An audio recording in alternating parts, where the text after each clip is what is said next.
I spent 3 years building a life with Sarah. 3 years of Sunday mornings at the farmer's market picking out fresh berries and artisan bread.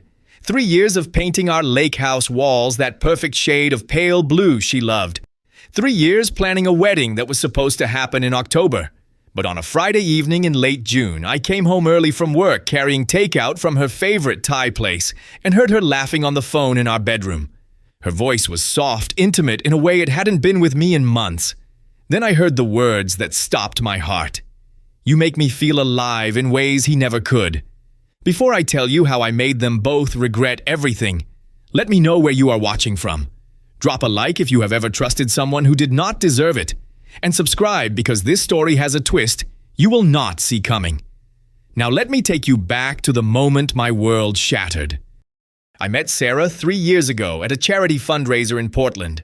I was 32, a software engineer who had just gotten promoted, and she was 29.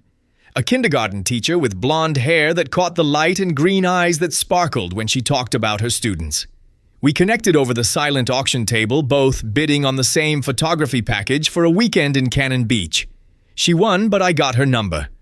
Our first date was at a small Italian restaurant in the Pearl District.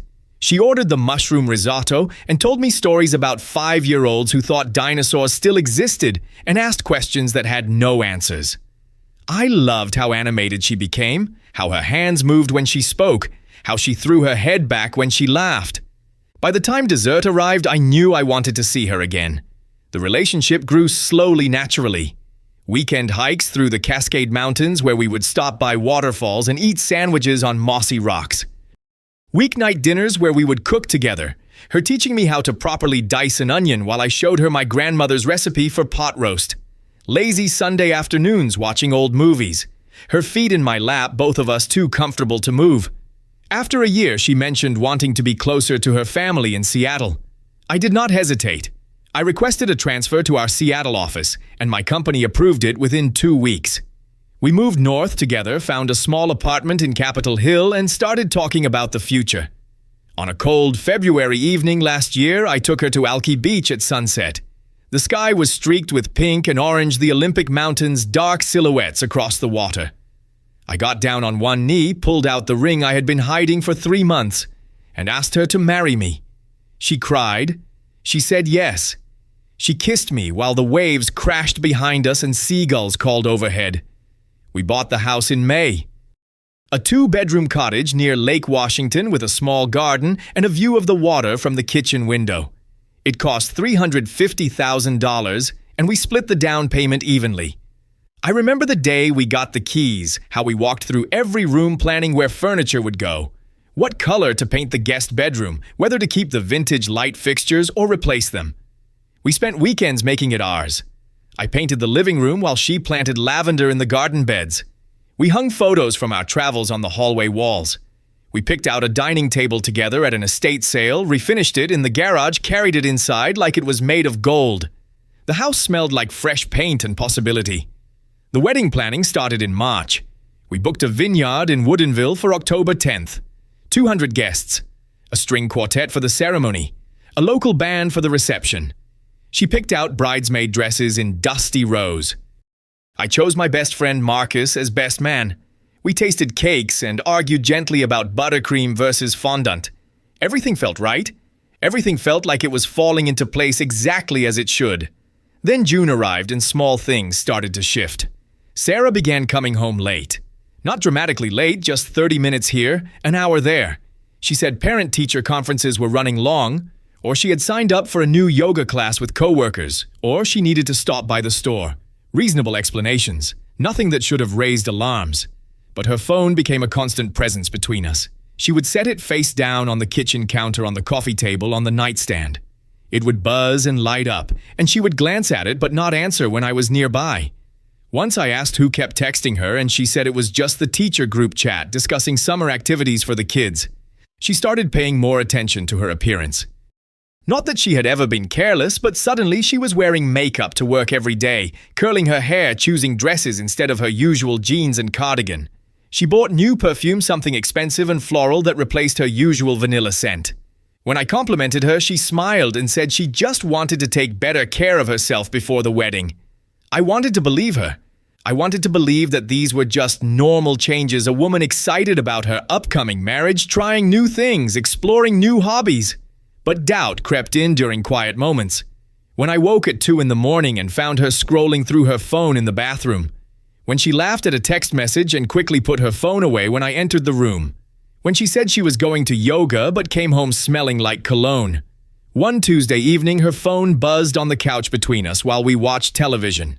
The screen lit up with a message from someone saved as Alex PT. The preview read, "Cannot wait to see you tomorrow." I pointed at it and asked who Alex was. She grabbed the phone quickly and said it was her new personal trainer. She wanted to lose 10 pounds before the wedding, look perfect in her dress, feel confident walking down the aisle. I nodded. I said that was great. I said I thought she was already perfect. She kissed my cheek and said I was sweet, but she still wanted to do this for herself. I let it go. Because we had been together 3 years. Because I trusted her. Because I loved her. And love means believing the best in someone. A week later, I came home early. My team had finished a major project ahead of schedule, and my boss sent us home at 3 in the afternoon. I stopped by the Thai restaurant, ordered pad see ew and spring rolls, Sarah's favorites, and drove home planning to surprise her with an early dinner and maybe a walk around the lake. I opened the front door quietly, not wanting to startle her. I could hear her voice coming from upstairs from our bedroom. She was on the phone and her tone was different, lighter, happier, the way she used to sound when we first started dating. I stood at the bottom of the stairs holding the bag of food and listened. "You make me feel alive in ways he never could. I cannot stop thinking about last night." She giggled. Actually giggled. A sound I had not heard in months. The bag slipped from my hands and hit the floor. The sound echoed through the quiet house. I heard her gasp upstairs, heard rapid footsteps, and then she appeared at the top of the stairs, phone clutched in her hand, face pale. "Who were you talking to?" I asked. My voice was calm. Too calm. She came down the stairs slowly. "Just Alex, my trainer." We were discussing workout plans, but her voice shook. Her eyes would not meet mine. Her hand trembled around the phone. I nodded. I picked up the bag of food. I walked past her into the kitchen and set the containers on the counter. She followed me, talking quickly, saying something about protein intake and cardio schedules, and how dedicated Alex was to helping clients. I was not listening. I was staring at the lavender plant visible through the window, the one she had planted 2 months ago, and wondering how long I had been living with a stranger. That night, I could not sleep. Sarah fell asleep quickly, her back to me, breathing steady and deep. I stared at the ceiling until 4 in the morning, then got up and went downstairs. I sat at the kitchen table in the dark and made a decision. I needed to know the truth, not because I wanted to catch her, not because I enjoyed the idea of playing detective in my own relationship, but because I could not marry someone I did not trust, and I no longer trusted Sarah. Over the next week, I paid attention. I noted when she left for work and when she came home. I listened to her excuses about yoga classes and grocery runs and coffee with Jessica. I watched her smile at her phone and quickly hide the screen when I walked into a room. I saw her check her reflection in every mirror, adjust her hair, reapply lipstick before leaving the house. On Thursday evening, she took a long shower. While the water ran, I picked up her phone from the nightstand. I knew her passcode. It was our anniversary. October 10th. She had never changed it. I opened her messages and found Alex immediately. Not Alex PT, just Alex. And the profile picture was not of a gym or fitness logo. It was a man. Mid-30s, brown hair, blue eyes, wearing scrubs. I scrolled up. There were hundreds of messages, weeks of conversations. Good morning texts and good night texts and inside jokes I did not understand. Photos. Sarah in a tank top at a gym I had never seen. Alex with his arm around her shoulders. Sarah laughing into the camera, her eyes bright, in a way they had not been bright for me in months. Then I found the messages that shattered what was left of my denial. Brady is so boring. He only cares about his code and his spreadsheets. You make me feel like I am 20 again. And further down, I am thinking of calling off the wedding. I just need to figure out how to tell him. My hands shook. I took screenshots of everything. I sent them to my personal email. I deleted the sent messages from her phone. I put it back exactly where I had found it and walked downstairs. When Sarah came out of the bathroom 20 minutes later, I was in bed with the lights off, pretending to be asleep. She slid in beside me, and I felt the mattress shift as she settled. I lay there in the dark, listening to her breathe, and felt nothing but a cold, hollow anger.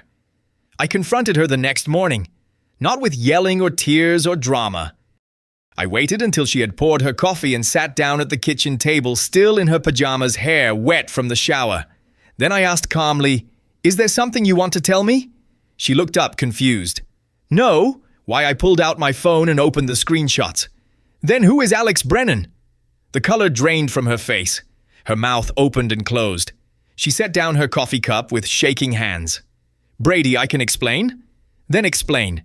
She started talking. Words tumbled out in a rush. She met him 3 months ago at the Walgreens near her school. He was a pharmacist. They talked while he filled her prescription for allergy medication. He was friendly, charming. He asked for her number. She gave it to him, not thinking it meant anything. They texted. Just casual conversation. Then they met for coffee. Just once, then twice. Then it became more. "Did you sleep with him?" I asked. She was silent. The silence stretched between us like a chasm. Finally, she nodded. "Yes." I felt like someone had punched me in the chest and kept punching. How many times does it matter? Yes, it matters. 3 times she whispered, "I am so sorry, Brady. I did not mean for this to happen, but he makes me feel alive. With you, everything is so predictable, so safe, so routine. I love you, but I do not feel passion anymore. Not the way I feel it with him. Predictable." The words sat between us like a stone. "I gave you everything. I moved cities for you. I bought this house with you. I planned a life with you. I know. And I appreciate all of that. I do. But appreciation is not love. Not the kind of love I need." I stood up. My chair scraped against the floor. "So what do you want?" She looked down at her coffee. "I do not know. I need time to think." "Fine. Take all the time you need. But do it somewhere else." Her head snapped up. "What, get out? Go to him if he makes you feel so alive." "Brady, please. I need a few days to pack." "Fine. You have until Sunday." "Then I want you gone." She cried. She apologized. She said she never wanted to hurt me, that she still cared about me, that she was confused and scared, and did not know what she was doing. I did not respond. I moved my things into the guest room and spent the weekend in silence while she packed boxes in our bedroom. On Sunday afternoon, she loaded her car with suitcases and garbage bags full of clothes. She said she was staying with her friend Jessica, not with Alex. She said she needed space to figure things out. She said she would contact me in a few days to talk about the house and the wedding deposits and everything we had built together. I nodded. I did not help her carry boxes. I stood in the doorway and watched her drive away, and when her car disappeared around the corner, I closed the door and sat on the floor of our empty living room. I did not cry. I felt numb, disconnected, like I was watching my life happen to someone else. The next week passed in a fog. I went to work. I came home. I ate cereal for dinner and fell asleep on the couch watching television I did not absorb. Friends texted asking if I was okay. I said I was fine. Marcus called and said he heard Sarah and I were taking a break. I said something like that. He offered to come over. I said I needed to be alone. Then, 7 days after Sarah left, Marcus called again. His voice was tight. "Bro, I am so sorry. I just saw Sarah and Alex together at a restaurant downtown. They were holding hands." He sent me a photo. Sarah and Alex sitting at an outdoor table. Wine glasses between them, her head resting on his shoulder, both of them smiling like they had won something.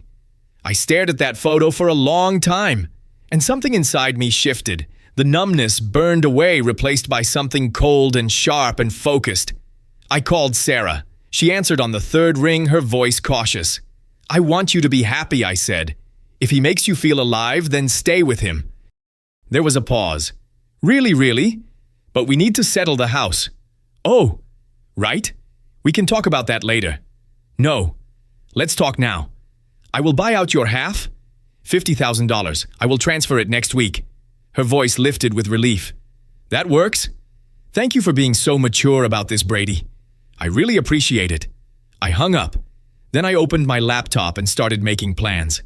I did not want revenge in the loud, destructive sense. I wanted something quieter, something that would let me walk away clean while they drowned in the consequences of their choices. I called a lawyer named David Kowalski, someone Marcus had recommended for real estate issues.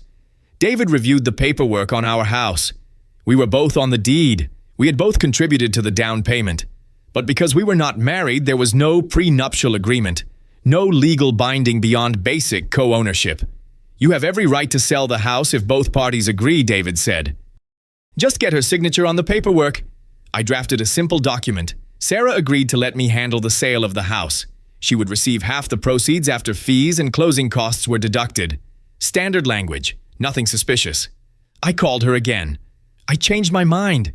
Instead of buying you out, let's just sell the house and split the money. Cleaner that way. Easier for both of us. She agreed immediately. Sure, whatever is easier. I emailed her the document. She signed it electronically and sent it back within an hour. She did not read it carefully. She did not ask questions. She just wanted the money and wanted to move on. Perfect. I contacted a real estate agent and listed the house for $295,000. The market value was closer to $330,000, but I priced it to sell fast. Within a week, I had an offer from a young couple expecting their first child. They loved the lavender in the garden. They loved the view of the lake. They paid $280,000 after a small negotiation. After fees and closing costs, I walked away with $275,000. I transferred exactly $50,000 to Sarah's account, the amount I had promised when I said I would buy her out. She thought that was her half of a buyout. She had no idea I had sold the house for much more. She texted me, "Thank you so much, Brady. You are a good person." I did not reply. I closed all my social media accounts. I blocked mutual friends. I told my boss I wanted to transfer to our Austin office, and he approved it within 3 days. They needed someone with my experience, and I needed to disappear. I packed everything I owned into a moving truck. I donated furniture I did not need. I gave away kitchen supplies and books and the dining table we had refinished together. I kept only what fit in my car and what the movers would take to Texas. The night before I left Seattle, I met Marcus for dinner at a pub near Pike Place Market. He ordered a burger and fries. I ordered a beer I did not drink. "You are really leaving," he said. "Yeah. Nothing left for me here. What about Sarah? Does she know? She has Alex. She will be fine." Marcus shook his head. "I still cannot believe she did that to you." "People do what they want," I said. "They just call it different things to make themselves feel better. You going to be okay?" "Eventually." We ate in silence for a while. Then Marcus looked at me seriously. "You know karma is going to catch up with them, right?" I shrugged. Not my problem anymore. But I hoped he was right. I arrived in Austin on a hot afternoon in late August. The air was thick and heavy, the sun brutal, but I felt lighter than I had in months. I rented a one-bedroom apartment near downtown for $1,200 a month. It was small, unfurnished, and completely mine. I started my new job the following Monday. My coworkers were friendly. No one knew about Sarah. No one knew about the house or the betrayal or the quiet implosion of my life. I was just Brady, the new software engineer from Seattle, and that was enough. I joined a gym. I started cooking again, teaching myself Tex-Mex dishes I had never tried before. I explored the city on weekends, hiking the trails around Barton Creek, eating breakfast tacos on South Congress, listening to live music on 6th Street. Slowly, carefully, I started building a life that had nothing to do with who I used to be. For the first time in months, I slept through the night without dreaming about Sarah. 2 months after I left Seattle, Marcus called. His voice was excited, almost gleeful. "Dude, you will not believe what happened." I was grocery shopping holding a basket of vegetables and tortillas. What, Alex was married? The whole time? I stopped walking. What, he has a wife, Lauren, and 2 kids, 3 years old and 5 years old. Apparently, Lauren found text messages between Alex and Sarah on their family iPad. She went to Sarah's school and confronted her in front of coworkers and parents. It was a whole scene. I set the basket down. "Keep going." Sarah got called into the principal's office. They gave her a formal warning about inappropriate behavior affecting the school's reputation. And Lauren filed for divorce. She is asking for full custody of the kids and $3,000 a month in child support. And Sarah's still with him apparently. But it is messy. Really messy. I picked up my basket and kept walking. Good, that is all you have to say? What else is there? Marcus laughed. Man, you are ice cold now. No, I said, I am just done caring. But I was not entirely done. Because a week later, Marcus sent me a screenshot from Jessica's Facebook page. Sarah had commented on a post I made the biggest mistake of my life. Then came the email. Sarah used my old address, the one I had not bothered to close. The subject line read, "Please read this." I opened it. "Brady, please talk to me. I was wrong about everything. I miss you. I miss us. Alex is not who I thought he was. He lied to me. He used me. And I threw away the best thing in my life for a fantasy. I am so sorry. Can we please try again?" I read it twice. I felt nothing. No anger, no satisfaction, just a distant, detached awareness that this was no longer my problem.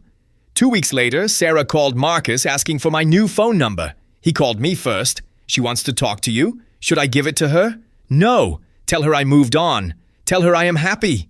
He called back an hour later. She cried. She asked where you were. I did not tell her. Good. In November, another email arrived. This one was longer. She explained that Alex had left her to try to save his marriage. She was alone. She was sorry. She had made a terrible mistake and would spend the rest of her life regretting it. She wrote, "I threw away the best thing in my life for a fantasy. I am so sorry, Brady. Can we try again?"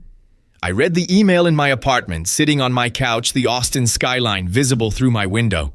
I thought about the version of me who would have read this message a year ago. The version who would have been hurt, angry, devastated. That version of me was gone. I replied, "I forgive you, Sarah, but I do not want you back. I hope you find what you are looking for. Take care." Then I blocked her email address.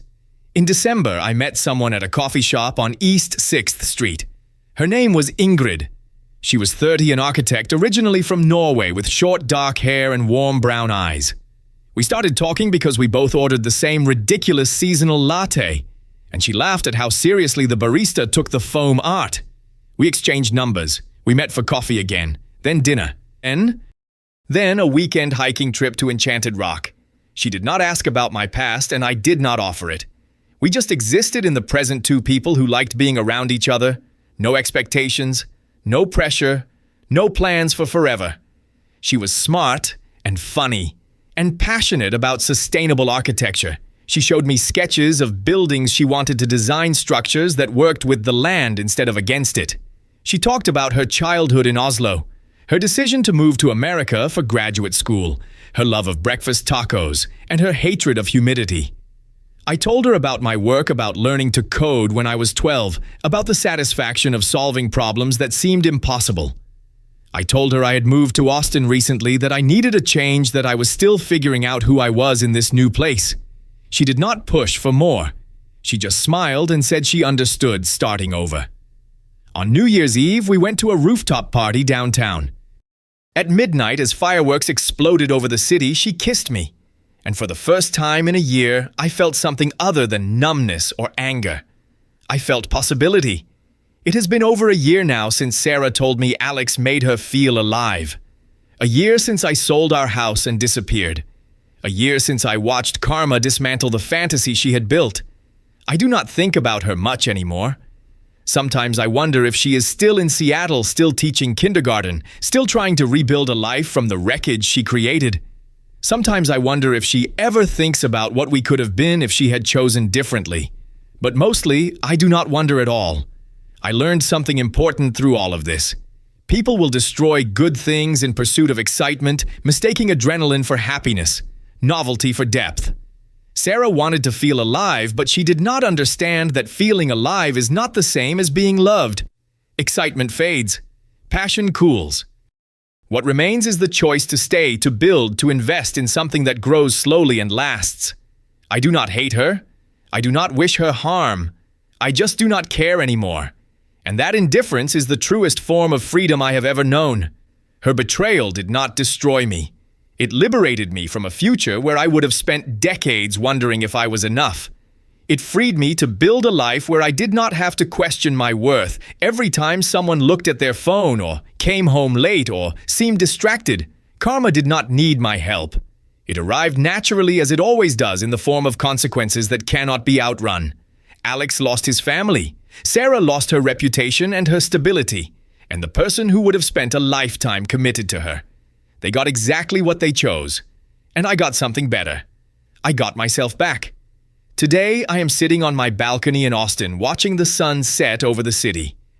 Ingrid is beside me, reading a book about biophilic design, occasionally looking up to point out a building she loves or hates. We have been together for 6 months, and I still do not know where this is going. And that is okay. I do not need to know. I just know that I am not afraid of being hurt anymore. Because if Sarah had not betrayed me, I would never have left Seattle. I would never have met Ingrid. I would never have learned that the worst thing that happens to you can also be the beginning of the best thing. Sometimes the person who breaks your heart teaches you how strong you actually are. Sometimes the person who makes you feel invisible teaches you how to finally see yourself. And sometimes the best revenge is not revenge at all. It is building a life so good that you forget why you ever wanted it in the first place. If you have ever been betrayed by someone you trusted completely, drop a comment below and tell me how you got through it. Did you take the high road or did you make them regret it?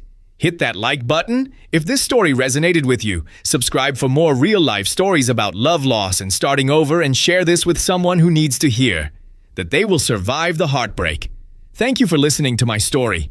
I hope it reminds you that endings can be beginnings, and that sometimes the person who walks away is the one who wins. Take care of yourself and remember that you deserve someone who chooses you every single day, not someone who makes you wonder if you are enough.